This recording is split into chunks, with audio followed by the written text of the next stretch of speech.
In 2026, Indonesia's foreign policy moved into territory that appears completely contradictory on paper. Within the span of a few months, the administration officially committed to joining 3 major international organizations that are actively competing for global dominance. Indonesia has positioned itself at the center of a 3-way split. To the east, they are aligning with the Global South through the BRICS economic bloc. To the west, they are pursuing membership in the OECD. And finally, they have signed on to Donald Trump's newly formed Board of Peace, or BOP. This strategy triggered immediate domestic backlash. Academics and powerful Islamic organizations across the country demanded an immediate withdrawal from the Board of Peace. For them, joining a U.S.-led initiative regarding Gaza felt like a direct betrayal of Palestinian independence. The political crisis is compounded by a high-stakes military commitment. As part of the BOP agreement, Indonesia is deploying 8,000 soldiers to an international stabilization force in Gaza. This move comes as military strikes between the U.S., Israel, and Iran threaten to escalate into a regional war. With a secure alliance already building in the Global South, stepping into a volatile U.S.-led peace board carries extreme domestic and military risks.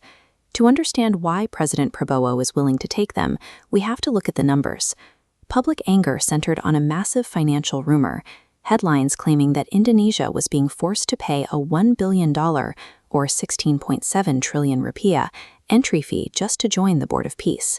This caused widespread alarm. Indonesia is already anticipating membership dues for the OECD, and critics feared that a $1 billion bot payment would drain the national defense budget and halt military modernization. But the $1 billion figure is not a mandatory membership fee. It is a proposed contribution to a reconstruction fund for Gaza's infrastructure. Indonesia currently holds a 3-year membership status without an obligation to pay that specific amount. Focusing on this rumored fee ignores the functional strategy at play. Securing a seat on the BOP has nothing to do with expensive charity.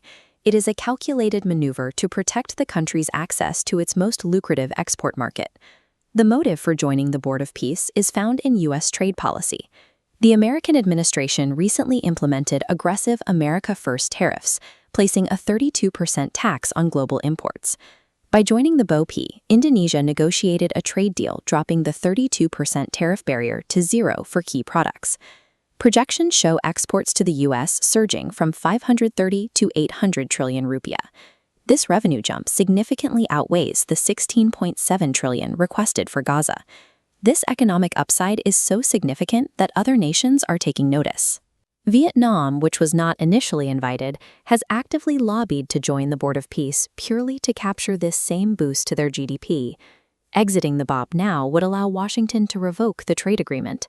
Those tariffs would snap back to 32%, instantly reducing the competitiveness of Indonesian goods in the Western market.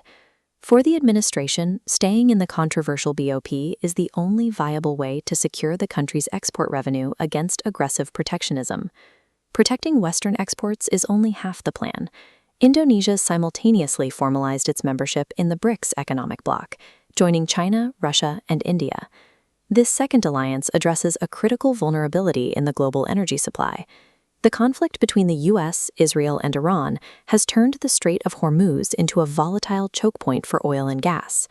In response to Western military strikes, Iranian authorities implemented a policy granting safe maritime passage strictly to ships from non-Western aligned nations. Because Indonesia and Iran are both members of BRICS, they maintain direct diplomatic backchannels. This allows Indonesian energy shipments to bypass Western blockades, keeping domestic fuel and electricity prices stable even during regional warfare.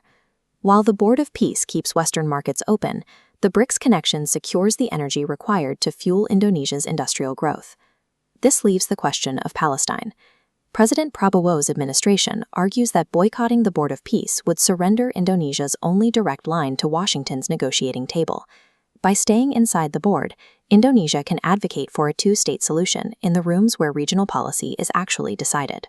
In modern diplomacy, proximity to power, however controversial, is viewed as a more functional tool for change than an isolated, principled boycott. This web of alliances redefines Indonesia's traditional free and active doctrine. Instead of remaining neutral, the government is embedding itself in every major global faction to navigate a multipolar world.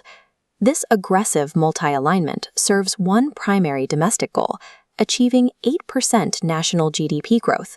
However, the strategy rests on a dangerous tripwire. The 8,000 Indonesian troops deployed to Gaza are stationed in one of the most volatile regions on Earth. Occupying every side of a fragmented global order places Indonesia's soldiers and its entire economic future directly on a geopolitical fault line.